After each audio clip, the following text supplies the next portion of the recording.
세계에서 행복 지수가 가장 높은 나라 이름은 어디일까요? 세계 1위 행복 지수. 예, 제가 또 마음이 좋아서 객관식으로 사지선다형으로 묻겠습니다. 1번 핀란드 아시죠? 핀란드.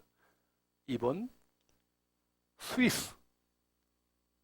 3번 부탄. 4번 대한민국.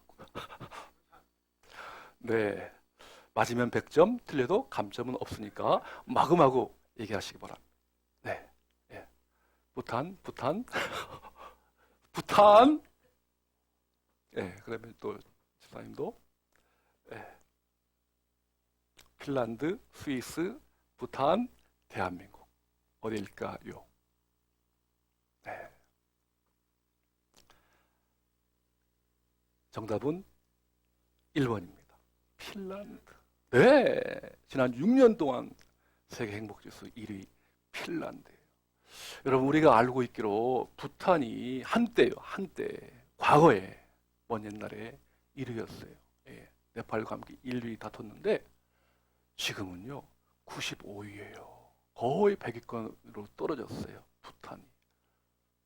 네. 왜 그러냐 하면 원래 이 부탄이 참 행복감을 느꼈는데요. 어느 날 막 인터넷이 막 밀려오고 SNS가 막 퍼지다 보니까 우리만 행복한 줄 알았는데 이야, 저 먼 나라 다른 나라 보니까 우리보다 훨씬 더 잘 살고 행복감을 느끼면서 살더라 하다 보니까 어떤 비교 의식에서 하다 보니까 한없이 그들은 행복하고 우리는 불행하다. 이런 이제 정서가 흘러서 지금은 거의 100위권에 떨어졌다고 합니다. 여러분, 그렇습니다. 우리가 이 비교하는 건 어쩔 수 없는 인간의 본성이에요.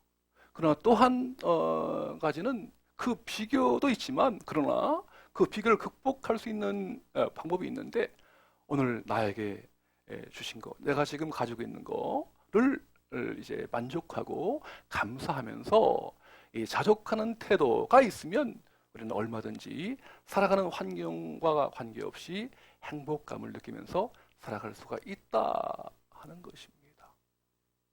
이 시간 바라기는 살아가면서 비교할 수밖에 없지만 그 비교를 넘어서 오늘 나에게 주신 거, 지금 내가 가지고 있는 삶의 조건과 환경들을 감사하면서 자족하는 태도를 통해서 행복하게 사시기를 주의 이름으로 축복합니다.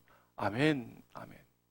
자, 오늘 같이 읽으실 말씀은 요한복음 14장 16절부터 20절까지 읽었는데요.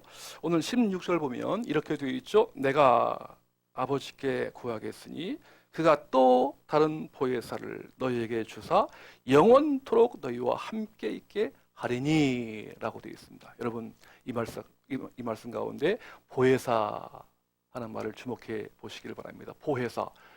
뭐 한자는 이제 보호할 보자에다가 은혜의 자, 스승사자, 보호하시고 은혜 베풀어 주시는 분, 뭐 그런 뜻인데요. 원어에 보니까 이 파라라고 해서 뭐 곁에 그런 뜻이죠. 또 칼레오라고 해서 부르다. 그러니까 이게 합치니까 그 파라클레토스라고 하는 말인데 그 보니까 도움을 받기 위해서 곁에 초청된 분을 가리켜서 보혜사라고 합니다. 곁에 도움을 받기 위해서 곁에 초청된 분 누구죠? 변호사를 말합니다. 변호인. 이 보혜사라는 뜻은요 여러 가지 의미가 있는데 변호인 혹은 대언자 혹은 격려자 혹은 상담자 더 있을까요? 대언자 혹은 중재자 뭐 그런 넓은 뜻을 가지고 있습니다. 근데 여기 보니까 다른 보혜사를 하나님께 요청해서 다른 보혜사를 너희들에게 주겠다라고 예수님께서 말씀하시는 거죠. 여러분, 보혜사는 누구를 가리키죠? 바로 예수님입니다. 늘 내 곁에 계시고 나와 함께 하시고 날 도와주시고 나를 인도하시는 분 예수님이십니다. 원래 뜻이요. 요한 1서 2장 1절에 보니까 이렇게 되어 있습니다. 만일 누가 죄를 범하여도 아버지 앞에서 우리에게 대언자가 있으니 곧 의로우신 예수 그리스도시라. 여기 대언자 누구죠? 바로 보혜사를 가리킵니다. 예. 그런데 오늘 우리 예수님께서 보혜사이신데 보혜사이신 예수님 말고 다른 보혜사를 이제 제자들에게 주겠다. 그리고 주님은 떠나겠다. 그런 말씀을 하고 계시는 거죠. 자, 이 말씀을 들었을 때 오늘 이 글을 쓴 요한 비롯해서 12제자의 마음이 어떨까요? 누가복음 여러분 5장에 보니까 그 베드로를 비롯한 여러 그 사람들이 직업이 뭐였죠? 어부였습니다. 그렇죠. 어부. 그들이 이제 밤새도록 그물을 던져가지고 고기를 건지려고요 했는데 몇 마리 잡혔죠? 한 마리도 잡히지 않았습니다. 그냥 이제 빈털터리가 되어가지고 떠나려고 하는데 새벽에 예수님께서 나타나셔서 베드로야 다시 한번 그물을 깊은 데로 가서 한번 던져보아라. 그래서 베드로가 순종하는 마음으로 그 말씀에 의지해서 한번 던져보았더니만 어떻게 되었죠? 그물이 말이죠. 막 찢어질 정도로 2배 가득할 정도로 엄청나게 고기가 가득하게 낚은 거죠. 그러면서 예수님께서 내가 이제부터 사람을 낚는 어부가 될 것이다. 그렇게 이제 말씀하시면서 누가복음 5장 11절에 보면 아주 중요한 말씀하시는데 그들이 배들을 육지에 대고 모든 것을 버려두고 예수를 따르니라 그랬어요. 모든 것을 버려두었다. 이 모든 것 속에는 뭐가 있겠습니까? 어부가 가지고 있는 게 뭐가 있죠? 그물 또요. 배가 있겠고 하나 더 사랑하는 가족도 다 버려두고 예수님을 그때부터 따른 거예요. 요즘식으로 하자면 올인한 겁니다. 그런데 오늘 예수님께서 이제는 당신 떠나가시고 다른 보혜사를 너희들에게 주겠다 하니까 얼마나 그 말을 들었을 때 황망하고 마음이 불안하겠어요. 이제 우리 어떻게 하나. 예수님만 바라보고 예수님께 올인했는데 주님이 떠나가신다. 그러면 우리는 그냥 팽 당하는 거 아닌가. 버림받은 고아처럼 그러한 신세가 되는 건 아닌가. 그런 마음이 들겠죠. 여러분, 지금 대한민국에 보통 이 가구를 얘기할 때 4인 가구하고 1인 가구하고 어느 게 더 많죠? 현재요. 이미 1인 가구가 4인 가구를 초월했습니다. 30% 이상이에요. 전 그 세대와 가구 중에서 30% 이상이 다 1인 가구예요. 지금 앞으로 더 많아진다고 그래요. 네. 처음에는 가족과 함께 살다가 이제 여러 가지 사정과 환경에서 독립해서 홀로 되었든지 아니면 부부지간에 같이 살다가 사별했다든지 아니면 결별했다든지 어쨌든 지금 홀로 살아가는 분들이 참 많습니다. 그분들이 정말 홀로 살지만 잘 살길 바랍니다만 그러나 성경에도요 이 홀로 살아가는 거에 대한 어떤 위험성을 어려움을 얘기했어요. 전도서 4장 9절로 11절에 보니까 이렇게 되어 있습니다. 두 사람이 한 사람보다 나음은 그들이 수고함으로 좋은 상을 얻을 것입니다. 혹시 그들이 넘어지면 하나가 그 동물을 일으키려니와 홀로 있어 넘어지고 붙들어 일으킬 자가 없는 자에게는 어떻게 해요? 화가 있으리라. 두 사람보다 홀로 살아갈 때에 많은 어려움이 있겠다. 그렇게 성경에 나와 있거든요. 그래서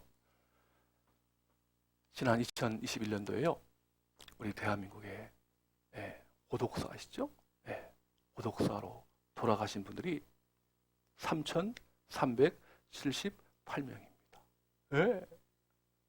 마지막 돌아가시는 그 길이에요. 사랑하는 가족의 축복과 위로를 받아가면서 장례를 치르함에도 불구하고 장례를 치러줄 사람이 없는 거야. 그러니까 정부에서 그냥 뒤늦게 말이죠. 장례를 그냥 이렇게 쓸쓸하게 치러지는 이러한 고독사가 3,378명이라. 네. 여러분, 이처럼 홀로 살아가는 그 아픔과 사정이 있는데, 오늘 주님께서는 제자들에게, 그리고 저와 여러분에게 결코 홀로 살아가지 않게 하겠다라고 말씀하십니다. 고아처럼 버려두지 아니하겠다라고 말씀하십니다. 다른 보혜사를 너에게 보냄으로 말미암아 그 보혜사와 함께 살아가는 것이 참 인생의 의미와 가치와 보람이 있다라고 말씀하십니다. 홀로 살아가지 않게 하시고 다른 보혜사와 함께 살아감으로 참 인생을 풍요롭게 의미 있게 가치 있게 살아갈 수 있다고 주님 약속하십니다. 오늘 이것이 바로 저와 여러분을 향하신 아버지 하나님의 마음이십니다.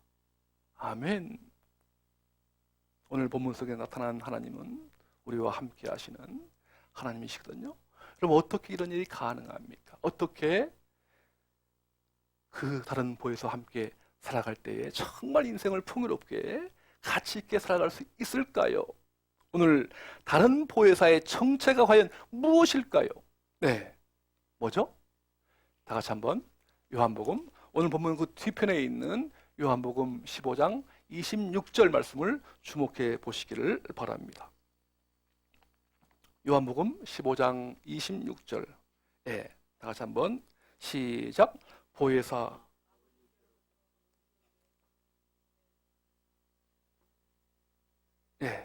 죄송합니다. 요한복음 15장 26절 시작. 내가 아버지께로부터 너에게 보낼 보혜사 곧 아버지께로부터 나오시는 진리의 성령이 오실 때에 그가 나를 증언하실 것이요. 아멘 아멘. 여러분 펜 있으면 이 말씀에 꼭 밑줄을 치시고 오늘 나에게 주시는 하나님의 음성으로 하나님 말씀으로 받으시기를 축복합니다. 여기 다른 보혜사가 그 정체가 그 신분이 어떤 분이죠? 누구라고 되어 있습니까? 그렇죠. 너에게 보낼 보혜사 곧 아버지께로부터 나오시는 진리의 성령님. 그분이 바로 다른 보혜사의 주인공입니다. 네. 여러분 성령님이요. 그 성령의 어떤 그 특성 가운데 최소한 10가지 이상 돼요.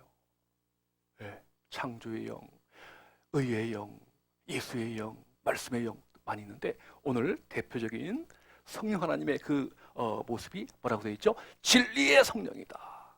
진리의 성령께서 너희 가운데 임하실 것이다. 함께 하실 것이다. 여러분 진리가 무엇입니까? 다른 데 진리가 있지 않습니다. 요한복음 14장 6절에 보면 진리에 대해서 나오고 있죠. 예수님께서 말씀하시되 뭐라고 합니까? 내가 곧 길이요 진리요 생명이니 나로 말미암지 않고는 아버지께로 올 자가 없느니라 그랬어요. 진리가 무엇입니까? 진리가 누구죠? 예수 그리스도이십니다. 그러니까 오늘 성령께서 우리 가운데 임재하셔서 진리이신 그 예수님을 드러내고 예수님을 소개하고 예수님을 흘려보내고 예수님을 대언하고 예수님을 증언하는 그러한 역할을 하시는 그 영이 바로 성령님이시다. 여러분 이런 면에서 어떻습니까? 성령은요 다른 말로 진리의 영이다. 다른 말로 예수의 영이다. 다른 말로 말씀의 영이다. 다른 말로 하나님의 영이다. 요한복음 5장 39절에 보면 그렇게 되어 있죠. 너희가 이 성경에서 영생을 얻는 줄로 알고 성경을 상고 연구하거니와 공부하거니와 이 성경이 곧 누구에 대하여? 예수님에 대하여 나에 대하여 증언하는 것이라 그랬습니다. 여러분 그렇기 때문에 오늘 이 말씀의 영은 곧 진리의 영이고요. 진리의 영은 곧 예수님의 영이고 예수님의 영은 곧 성령님이신 줄로 믿습니다. 네. 얼마나 이것이 놀라운 은혜입니까? 그렇기 때문에 오늘 저와 여러분이 내가 과연 지금 성령님이 임재하시는가, 성령께서 나와 함께 하시는가 그 알 수 있는 방법은요 간단합니다. 지금 내 안에 내 삶의 현장 가운데 예수님과 함께 예수님 말씀대로 순종하고 지키고 살아가고, 예? 예수님을 이렇게 드러내는 삶을 살아간다면 바로 성령 받은 증거이고요. 아, 예수님 필요 없어. 나는 내 육신의 만족과 육신의 정욕과 내 기분 따라서 내 어떤 성격을 따라서 살아간다. 그러면 그 안에 성령님은 없는 겁니다. 네. 여러분, 이것이 바로 복음입니다. 복음이란 함께하는 것인데요. 누구와? 앞에 성령님과, 진리의 영이신 성령님과 함께하는 것이 바로 복음입니다. 예. 성령님과 함께하지 않고 그냥 내 어떤 육신의 정욕을 따라서 살아간다면 참 비참해요. 방황할 수밖에 없지만 오늘도 나와 함께 하시는 성령님과 함께 살아간다면 참으로 복되고 의미 있고 가치 있게 살아가는 줄로 믿으시길 주의 이름으로 축원합니다. 아멘, 아멘. 여러분, 우리 교회에서 지금 OK 사역을 하고 있죠, 그죠? 예. 이제 교회 주변에 반경 5km 이내에 한 분도 복음을 듣지 못한 자가 없게 하고 또 한 분도 이렇게 가난해서 어려움을 당하는 분이 없게 하라. 그런 성경적인 원리인데요. 해서 빵을 우리 가까운 교회 주변에 어려운 분한테 전달하는데요. 특별히 독거 노인, 홀로 계시는 우리 어르신한테 전달합니다. 그래서 빵과 함께요. 거기다 이제 말씀이 들어가 있는 이 주보도 같이 넣어주고요. 또 봉투 바깥에 스티커를 붙이는데 Jesus loves you. 예수님이 당신을 사랑합니다. 예. 그리고 이제 저희들이 가서 초인종 누릅니다. 그러면 어르신이 나오시면 우리가 이제 들어가서 같이 축복기도 해드리고, 우리 어르신 결코 혼자가 아닙니다. 하나님이 어르신과 함께 하십니다. 기도해드리고요, 말씀을 간단하게 전하고요, 축복해드리고 그렇게 나오고요. 만일에 어르신 안 계시면 그냥 문고리에다 이렇게 빵을 넣어드리고 돌아옵니다. 예. 얼마 전에요, 전화가 왔어요.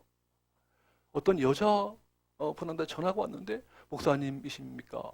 그렇습니다. 저희 아버님이, 저희 아빠가 얼마 전에 돌아가셨어요. 돌아가시기 전에 목사님 오셔서 이렇게 빵을 전달해 주신 것에 대해서 엄청나게 고마워 하시더라고요. 그분이 이제 가면 반갑게 맞이해 주시는 분인데, 근데 그분이 돌아가셨다. 우리 아빠가 돌아가셨다는 거, 얼마 전에. 네. 여러분, 아무리 빵을 드려도요, 거기에 생명의 보험이 없다면, 성령 하나님께서 함께 하시지 않는다면 무슨 의미가 있겠어요? 무슨 가치가 있겠어요? 무슨 보람이 있겠어요? 그죠? 빵과 함께 성령 하나님께서 어르신과 함께 하십니다. 꼭 예수님 영접하시고 영원토록 눈물이 없고 고통이 없고 슬픔이 없는 천국에서 영원토록 함께 사십시오.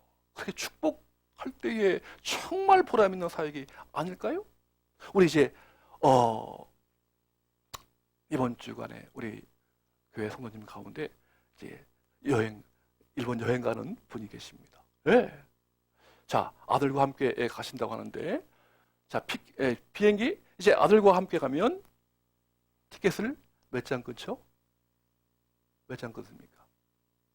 당연하죠? 예, 네, 그렇죠. 2명 끊습니다. 그런데 오늘 말씀에 의하면요, 여행 가시는 분들은 감사하셔야 돼요. 왜 감사하셔야 될까요?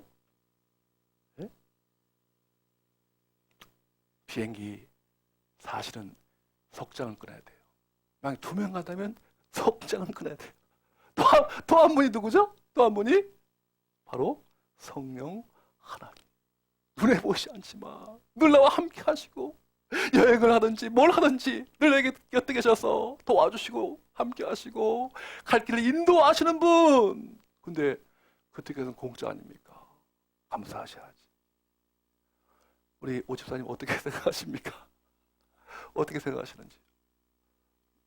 네.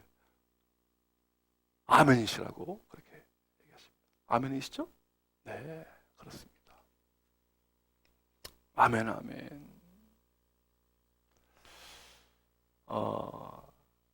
옛날에 이제 과거에 벌써 과거 얘기죠. 내려놓음이라고 하는 책을 쓴 분 아십니까 혹시? 많이 알려진 분이죠. 내려놓음. 우리 이용규 선교사님이에요. 아마 책도 읽으시고 또 간증도 들어보신 분들도 계실 것 같아요. 그 이용규 선교사님이 원래 선교사가 아니었어요. 그분이 이제 서울에 있는 S대가 어느 학교인지 아시죠? 네, S대를 중국사 동양사학과를 졸업하고 저 멀리 미국의 하버드 가서 중동 지역학 및 역사학을 전공해서 박사학위를 받았어요. 네. 그래서 이제 미래가 안정된 말에 교수직이 있는데도 불구하고 그 안정된 교수직을 버리고 어디를 떠나죠? 저 척박한 땅 몽골로 떠납니다. 거기서요 복음을 전한 거예요. 이레교회라고 교회를 또 설립하고 말씀을 전하고 또 몽골 국제대학교를 설립해서 거기에 부총장으로 몇 년간 8년 동안 선교하십니다. 가르치셔요. 얼마나 이분이 참 이제 8년 동안 지내면서 여러 가지 많은 그 어려움이 있었겠지만 이제 어느 정도 안정을 취했어요. 그죠? 네. 심지어는요 그 몽골의 대통령과도 가까운 사이일 정도로 아주 지역의 유지라고 합니다. 그런데 어느 날 하나님께서 그 선교사님에게 말씀하시는데 몽골 땅을 어떻게 해요? 떠나라. 이러한 음성을 들렸어요. 몽골 땅을 떠나라. 하나님은 어떻게 떠납니까? 8년 동안 가진 고생을 다 해서 이제 겨우 안정을 가졌는데 그 땅을 떠나라고 하는 거예요. 네. 가라. 그 나라 안 보여주시는 거야. 한참 기도하니까 그 땅이 바로 어디다? 인도네시아. 어떤 곳이죠? 여러분 전 세계 이슬람 최대 국가가 어떤 나라입니까? 네, 그렇죠. 사우디아라비아가 아닙니다. 인도네시아예요. 2억 7천만 인구 중에서요 90%가 회개 이슬람. 그 땅으로 가라는 거예요. 어떻게 갑니까? 맨 땅에 헤딩하는 것이죠. 여러분 인도네시아 가면 그냥 가는 게 아니잖아요. 거기 가면 또 말을 배워야 돼요. 이분이 인도네시아 말까지 포함해서 지금까지 무려 10개국 10개국 언어를 배웠다고 그래요.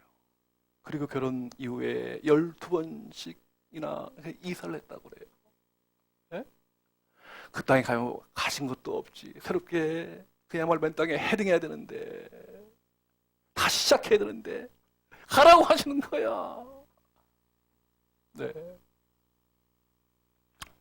그때 이제 쓴 책이 바로 떠남이라고 하는 떠나라. 어떻게 떠납니까?